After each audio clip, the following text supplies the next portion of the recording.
Welcome to మన TV news bulletin. ముందుగా headlines.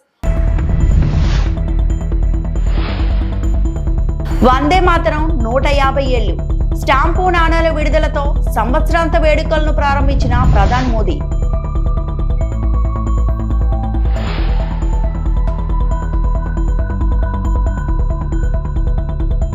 శ్రీచరణికి AP ప్రభుత్వం నజరానా 2.5 కోట్ల నగదు పురస్కారం.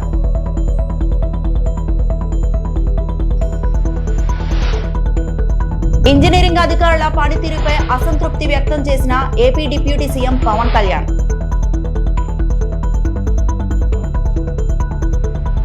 వందే మాతరం అనేది ఒక మంత్రం, ఒక కళ, ఒక సంకల్పం, ఒక శక్తి అని ప్రధాని మోదీ అన్నారు. వందే మాతరం 150వ వార్షికోత్సవాన్ని పురస్కరించుకొని ఢిల్లీలోని ఇందిరాగాంధీ ఇండోర్ స్టేడియంలో ప్రత్యేక కార్యక్రమం జరిగింది. ఈ సందర్భంగా చరిత్రకు గుర్తుగా స్మారక తపాలా బిళ్ళ స్మారక నాణెంను మోదీ ఆవిష్కరించారు. అనంతరం మోదీ ప్రసంగించారు. వందే మాతరం అనేది ఒక మంత్రం, ఒక కళ, ఒక సంకల్పం, ఒక శక్తి. ఇది దేశానికి ఒక ప్రార్థన. ఇది మనల్ని చరిత్రలోకి తీసుకెళ్తుంది. ఇది మన భవిష్యత్తుకు ధైర్యాన్ని ఇస్తుంది. భారతీయులు సాధించలేని సంకల్పం లేదు, సాధించలేని లక్ష్యం లేదు అని మోడీ పేర్కొన్నారు. స్వాతంత్ర ఉద్యమంలో కోట్లాది మంది భారతీయుల్లో స్ఫూర్తి నింపిన జాతీయ గేయం వందే మాతరానికి నేటితో 150 ఏళ్లు పూర్తయ్యాయి. ఈ సందర్భంగా కేంద్రం ఏర్పాటు చేసిన వేడుకలను ప్రధాని నరేంద్ర మోదీ ప్రారంభించారు. ये अद्भुत अनुभव, ये वाकई अभिव्यक्ति से परे है। इतनी सारी आवाजों में एक लय, एक स्वर, एक भाव, एक जैसा रोमांच, एक जैसा प्रवाह, ऐसा तारतम्य, ऐसी तरंग, इस ऊर्जा ने हृदय को स्पंदित कर दिया है।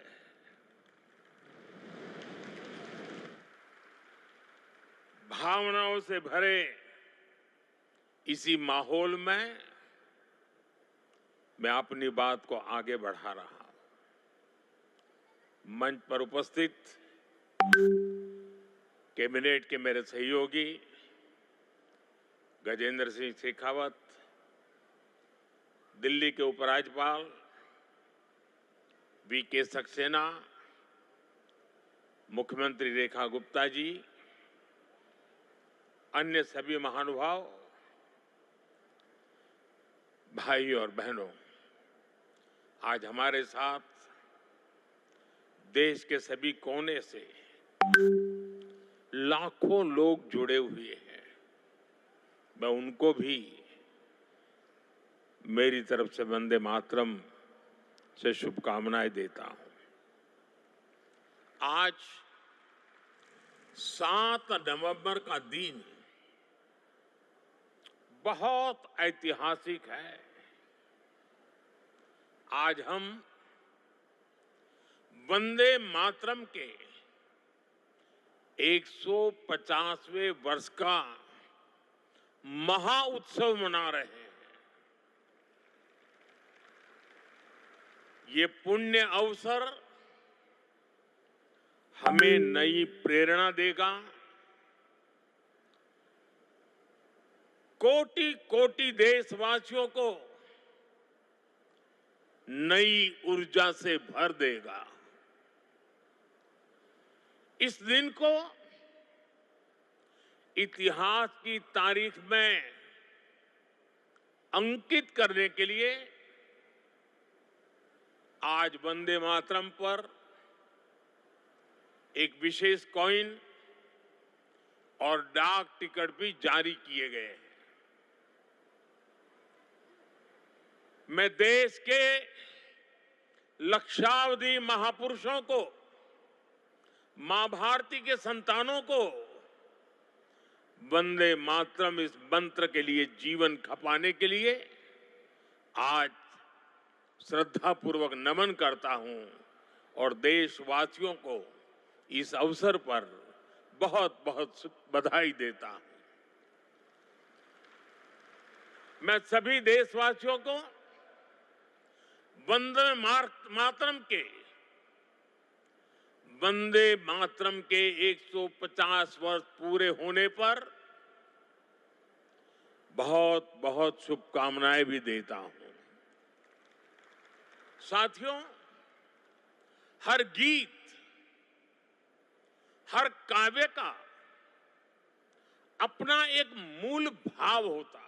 వన్డే ప్రపంచ కప్ లో సత్తా చాటిన తెలుగు తేజం మహిళా క్రికెటర్ శ్రీచరణిని ఆంధ్రప్రదేశ్ ప్రభుత్వం ఘనంగా సత్కరించింది. శ్రీచరణికి 2.5 కోట్ల నగదు పురస్కారాన్ని ప్రకటించింది. ఆమెకు గ్రూప్ 1 ఉద్యోగంతో పాటు కడపలో ఇంటి స్థలాన్ని ప్రభుత్వం ఇవ్వనుంది. ఇది మొదటి అడుగు మాత్రమే. క్రికెటర్ శ్రీచరణి ఇవాళ ఉదయం సీఎం చంద్రబాబు, మంత్రి నారా లోకేష్ ను కలిశారు. అనంతరం మీడియాతో మాట్లాడారు. అందరి అభిమానం చూస్తుంటే చాలా సంతోషంగా ఉంది. కుటుంబం నుంచి నాకు చక్కటి ప్రోత్సాహం ఉంది. మా మామ నన్ను క్రికెట్ ఆడించేవారు. నేను ఆంధ్ర క్రికెట్ అసోసియేషన్ లో శిక్షణ పొందాను. ఇది మొదటి అడుగు మాత్రమే, ముందు చాలా ఉంది. ప్రధాని మోదీని కలిసినప్పుడు భవిష్యత్ కార్యాచరణపై సలహా ఇచ్చారు అని అన్నారు.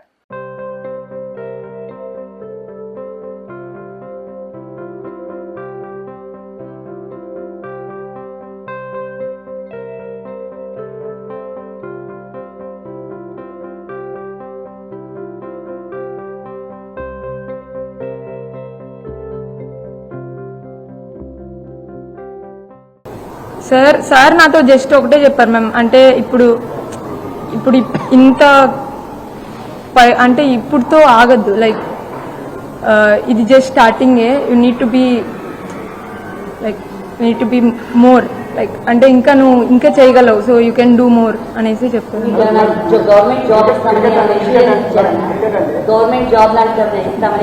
ఎస్ సార్, ఎస్ మ్యామ్ ఇచ్చారు. గ్రూప్ వన్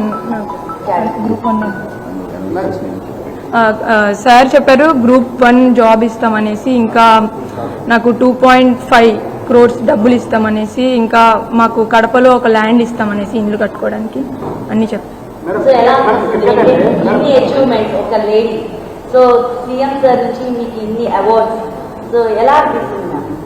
మేము అంటే చాలా హ్యాపీగా ఉంది మ్యామ్. అంటే సార్ నన్ను ఎంకరేజ్ చేసే విధానం, ఇంకా అంటే సార్ నన్ను నమ్ముతున్నారు. I can do something more, not even this. So అంటే నేను ఆ నమ్మకాన్ని నిలబెట్టుకుంటాను.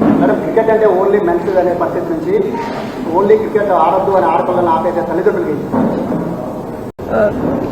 అంటే మేమే అడిగాం మ్యామ్ పిఎం సార్ని. సో అంటే మీరు ఎలా అంత యాక్టివ్గా ఉంటారు ఏంటి అనేసి. సో సార్ చెప్పారు లైక్ ఆయన ప్రెజెంట్లో ఉంటారు. So we also want to try that only.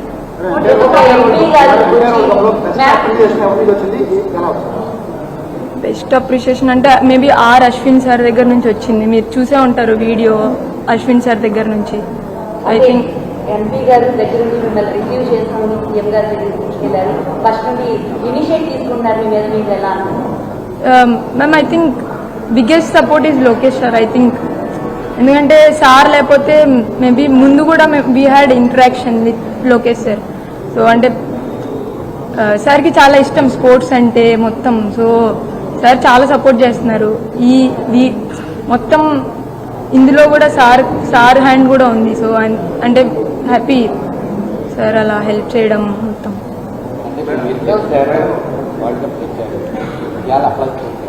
ఇదంతా ఉంటుంది కానీ ఉన్నదంతా మీకు ఉండబాటు, ఎందుకంటే నిలబెట్టుకోవాలి మీరు ఇండియన్ టీంలో కానీ అది క్రీడా కార్యక్రమం. అట్లాంటి శిక్షణ పొందుకోవాలి, ముందు ఎలా ట్రైనింగ్ అవుతుంది, ఇవన్నీ నిలబెట్టుకోవడానికి చాలా కష్టపడాలి సార్. అలా ఏమి ఉండదు సార్. అంటే ఇంతవరకు నేను ఏం చేశానో నేను అదే చేయడానికి ట్రై చేస్తాను అంతే. అంతకుమించి మిగతా అంతా నా చేతుల్లో లేదు. నేను చేయడానికి ట్రై చేస్తాను, మిగతా అంతా దేవుడి చేతుల్లోనే ఉంది. So I try my best. Deputy CM Pawan Kalyan తన శాఖలోని ఇంజనీరింగ్ అధికారుల పనితీరుపై అసంతృప్తి వ్యక్తం చేశారు. నిధులు అందుబాటులో ఉన్నప్పటికీ పనులు ఆశించినంత వేగంగా జరపడం లేదంటూ అధికారులను నిలదీశారు. మంగళగిరిలో క్యాంపు కార్యాలయంలో పంచాయతీరాజ్, గ్రామీణాభివృద్ధి మరియు అటవీ శాఖ ఇంజనీరింగ్ అధికారులతో పవన్ సమీక్ష నిర్వహించారు. ఈ సందర్భంగా పల్లె పండగ 2.0, అడవి తల్లి బాట పనుల పురోగతి, జల్ జీవన్ మిషన్, స్వామిత్వ పథకం సహా ప్రధాన కార్యక్రమాల అమలు స్థితిపై పవన్ వివరాలు అడిగి తెలుసుకున్నారు. గ్రామీణ రహదారుల నిర్మాణ పర్యవేక్షణ కోసం త్వరలో geo rural road management system ప్రవేశపెడతామని డిప్యూటీ సీఎం పవన్ కళ్యాణ్ స్పష్టం చేశారు. ప్రాథమిక దశలో అడవి తల్లి బాట ప్రాజెక్టును ఈ కొత్త టెక్నాలజీకి అనుసంధానం చేస్తామని వెల్లడించారు. ఇక శాసకీయ నిధులతో పల్లె పండుగ 2.0 అమలు జరుగుతుందని తెలిపారు. ఈ నెల 17వ తేదీ నుంచి క్షేత్రస్థాయి పర్యటనలు చేపట్టి జల జీవన్ మిషన్ మరియు స్వామిత్వ పనులను స్వయంగా పర్యవేక్షిస్తానన్నారు. మార్చి నాటికి 1 కోటి స్వామిత్వ కార్డులు ప్రజలకు పంపిణీ చేస్తామని పవన్ కళ్యాణ్ స్పష్టం చేశారు. అలాగే సుమారు 761 గిరిజన గ్రామాలను అనుసంధించే 662 రహదారుల నిర్మాణానికి 1158 కోట్లు సిద్ధంగా ఉన్నాయని తెలిపారు. మరో 2123 కోట్ల శాసకీయ నిధులతో 4007 కిలోమీటర్ల గ్రామీణ రహదారులు, గోకులాలు మరియు జైళ్ల నిర్మాణ పనులు చేపట్టనున్నట్లు ప్రకటించారు.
కానీ వెలిగొండ ప్రాజెక్టును జగన్ జాతికి అంకితం అంటూ ప్రకాశం జిల్లా ప్రజల్ని మోసం చేశారని మంత్రి నిమ్మల రామానాయుడు విమర్శించారు.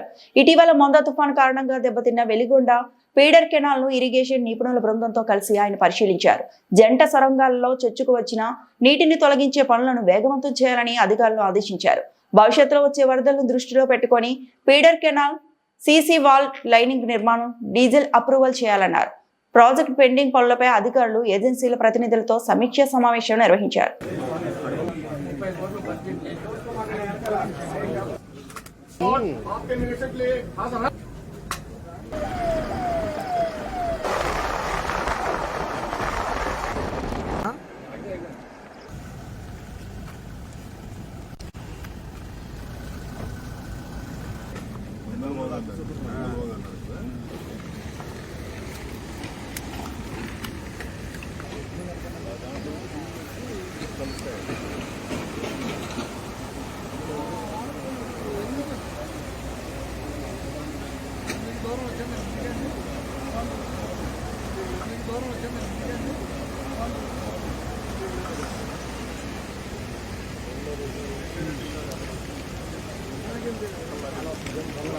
ఖచ్చితంగా రేపు 2026 కల్లా మనం వెలుగొండను పూర్తి చేయాలనేటువంటి లక్ష్యం ఆయన ఏదైతే ఇచ్చారో దాన్ని అందుకునేటువంటి విధంగా మనం కూడా ప్రతి 10 రోజులకి, వారం రోజులకి రివ్యూ పెట్టుకుంటూ ఉన్నాం.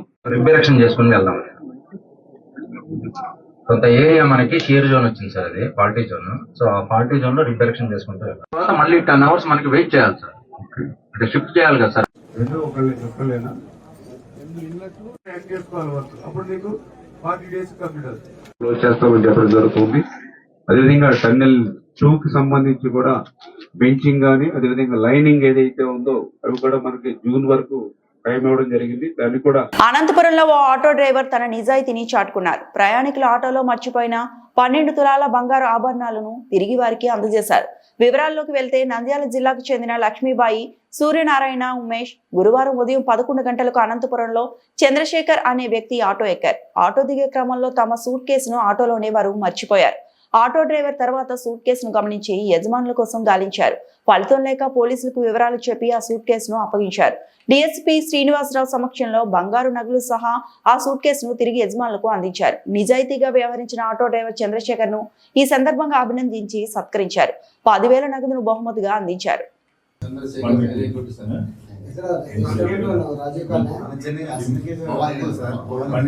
బంగారం తెచ్చాయంటే 12 లక్షలు అయిపోయింది.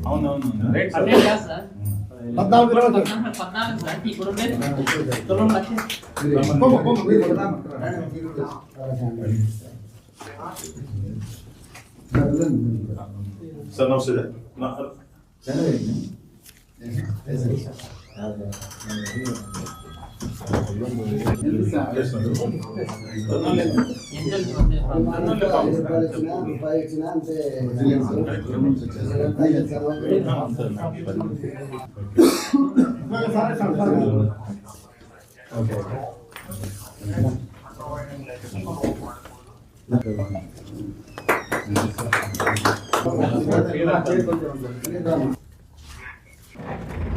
సూర్యనారాయణ, అతని భార్య లక్ష్మీబాయి, వారి కుమారుడు ఉమేష్ వీళ్ళందరూ కలిసి ఒక మ్యారేజ్ నిమిత్తం ఆర్టీసీ బస్ స్టాండ్కి అనంతపురం వచ్చారు.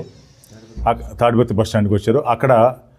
ఇక్కడ ఉన్న మన చంద్రశేఖర్ యొక్క సంబంధించిన ఆటోలో ఎక్కి మారుతినగర్ వెళ్ళారు.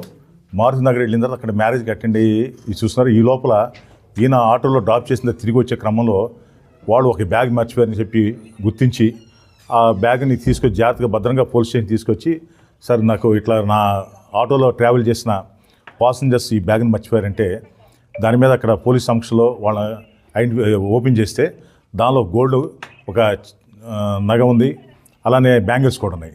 తర్వాత వాళ్ళు ఎవరిది ఏంటి అని మేము వెరిఫై చేసుకొని ఈ నంద్యాలకు చెందిన సూర్యనారాయణని, అతని భార్య లక్ష్మీబాయిని ఐడెంటిఫై చేసుకొని వారికి ఇక్కడ మన వంటోన్ శేఖర్ వీళ్ళంతా బాగా దీనిలో వర్క్ చేశారు. అందరి సమక్షంలో డ్రైవర్ని కూడా మనం మంచి గుడ్ వర్క్ చేసినందుకు చంద్రశేఖర్ని ఘనంగా సన్మానించి అతనికి ఒక రివార్డు కూడా ఏర్పాటు చేయడం జరిగింది. సో ఇలాంటి మంచి కార్యక్రమం ఆటో డ్రైవర్లు చేయడం అనేది చాలా సంతోషకరం. ఈ రోజుల్లో ఇంత నిజాయితీగా చేయడం అనేది ఒక గొప్ప విషయం అతన్ని. కాబట్టి అతన్ని మేము మా పోలీస్ డిపార్ట్మెంట్ తరఫున అతన్ని అభినందిస్తూ ఈ చిన్న సన్మాన కార్యక్రమం. వరంగల్లో ప్రముఖ సినీ నటి శ్రీలీల సందడి చేశారు. పట్టణంలో నూతనంగా ఏర్పాటు చేసిన ఓ వస్త్ర దుకాణం ప్రారంభోత్సవానికి ముఖ్య అతిథిగా ఆమె విచ్చేశారు. వరంగల్ రావడం చాలా సంతోషంగా ఉందని ఈ సందర్భంగా శ్రీలీల చెప్పారు. ఆమెను చూసేందుకు భారీగా అభిమానులు తరలివచ్చారు.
పశ్చిమ గోదావరి జిల్లా నర్సాపురం పట్టణంలో ప్రభుత్వ స్కూళ్లలో మధ్యాహ్నం భోజనం పథకం అమలు జరుగుతున్న తీరును తహసీల్దార్ ఐతం సత్యనారాయణ, కమిషనర్ అంజయ్య ఆకస్మికంగా తనిఖీ చేశారు.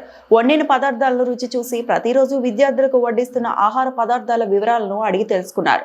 స్టోర్ రూమ్స్ పరిశీలించి స్టాక్ వివరాలను తనిఖీ చేశారు. అనంతరం విద్యార్థులతో కలిసి భోజనం చేశారు. ఈ సందర్భంగా తహసీల్దార్ మాట్లాడుతూ విద్యార్థులకు పెట్టే భోజనంలో నాణ్యత లేకపోయినా, స్కూల్ ప్రాంగణాలు పరిశుభ్రంగా లేకపోయినా చర్యలు తీసుకుంటామని హెచ్చరించారు. ఇక నుంచి ప్రతి స్కూల్లో మిడ్ డే మీల్స్ ను రెగ్యులర్ గా తనిఖీ చేస్తామన్నారు.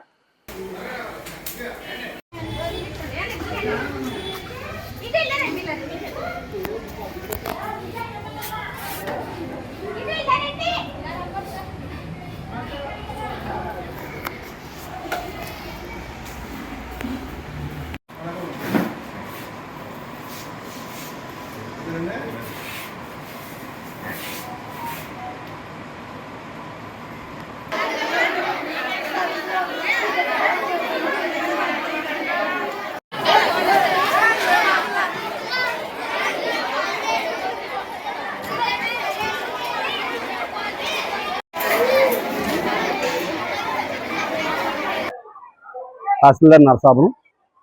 ఈరోజు శ్రీయుత జిల్లా కలెక్టర్ గారి ఆదేశాల మేరకు ఏదైతే గవర్నమెంట్ స్కూళ్ళు ఉన్నాయో మధ్యాహ్న భోజన పథకం మీద, మిడ్ డే మీల్స్ మీద ఈరోజు మమ్మల్ని అందరినీ కూడా ఇన్స్పెక్షన్ చేసి ఇక్కడ రుచికరంగా ఉన్నాయా లేదా, ఎలా పెడుతున్నారు పిల్లలకి అనే దాని మీద మమ్మల్ని కూడా ఇక్కడే ఏదైతే మధ్యాహ్నం భోజనం ఉందో వాటిని మమ్మల్ని కూడా రుచి చూసి భోజనం చేసి దాని యొక్క ఫీడ్బ్యాక్ వాడడం జరిగింది.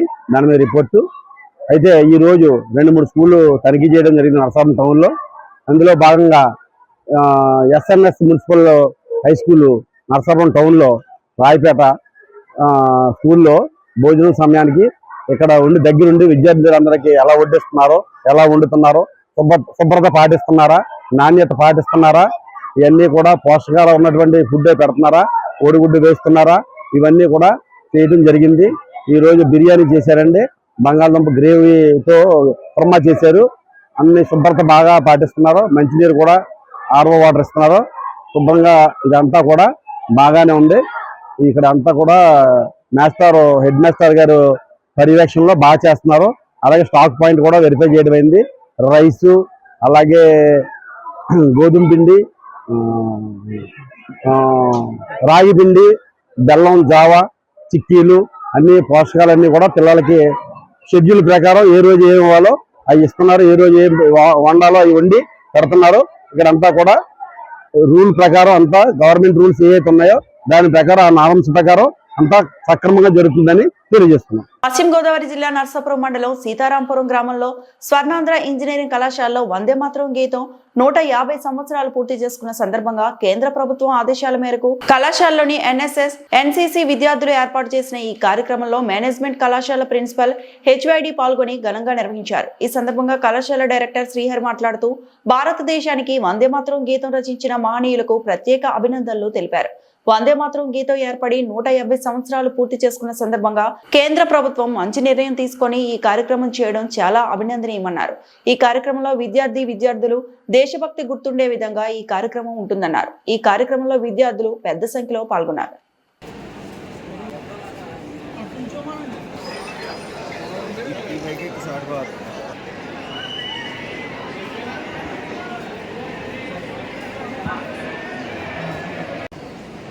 నమస్కారం అండి. సో నా పేరు doctor Gopichand, vice principal of the Swarnandhra college of engineering technology Narsapuram. ఈరోజు మన వందే మాతరం గీతం 150 సంవత్సరాలు కంప్లీట్ అయిన సందర్భంగా మా కళాశాలలో ఈ ఎన్ఎస్ఎస్, ఎన్సీసీ ఆధ్వర్యంలో మేము ఈ జాతీయ గానాన్ని, ఈ వందే మాతరాన్ని అందరి పిల్లలతోటి, అధ్యాపకులతోటి కళాశాలలో గొప్పగా నిర్వహించడం జరిగిందండి. కేంద్ర ప్రభుత్వం ఆదేశాల మేరకు మొత్తం కళాశాలలో ఉన్న అందరూ స్టాఫ్ కూడా దీంట్లో పాల్గొని ఈ ప్రోగ్రామ్ని చాలా విజయవంతం చేశారు. దీనికి మా మేనేజ్మెంట్ వారు చాలా సహకరించారు. అదేవిధంగా ఈ 1875లో జాతీయ గీతమైన వందే మాతరాన్ని బకించంద్ర చటోపాధ్యాయ గారు రచించారు. అప్పటి నుంచి 1905లో వందే మాతరం ఉద్యమం ఊపందుకొని మన స్వాతంత్రం రావడానికి ఈ గీతం చాలా ఉపయోగపడింది. ఇది బెంగాలీ మరియు సంస్కృత భాషల్లో రచించబడిన గీతం. సో దీని గురించి విద్యార్థులందరికీ అవగాహన కల్పించాలని కేంద్ర ప్రభుత్వం తలపెట్టిన ఈ గొప్ప కార్యక్రమంలో మా కళాశాల భాగమైనందుకు మా ప్రిన్సిపల్ గారి ఆధ్వర్యంలో, ఎన్ఎస్ఎస్ కోఆర్డినేటర్స్ ఆధ్వర్యంలో ఈ కార్యక్రమం చాలా గొప్పగా నిర్వహించడం జరిగింది. ఇలాంటి కార్యక్రమాల వల్ల పిల్లల్లో దేశభక్తి పెంపొంది కళాశాలలో కానీ మన దేశంలో కానీ ఒక మంచి డిసిప్లిన్ వాతావరణము నిలబడుతుందని భావిస్తున్నామండి. ఈ అవకాశం ఇచ్చినందుకు అందరికీ కృతజ్ఞతలు. The Swarnandhra Engineering College and Technology, November 7th, every year we are conducting Vande Bharat Day. Particularly this year, this is the 150th day. All the students and staff members that attended in the classrooms and the lab also the students and participated. It's a significant of the national integration. All the faculty member to non-teaching, everyone initiated that. I appreciate and thank our management for their good effort to make this event grand success. ఈ వార్తలు ఇంతటితో సమాప్తం.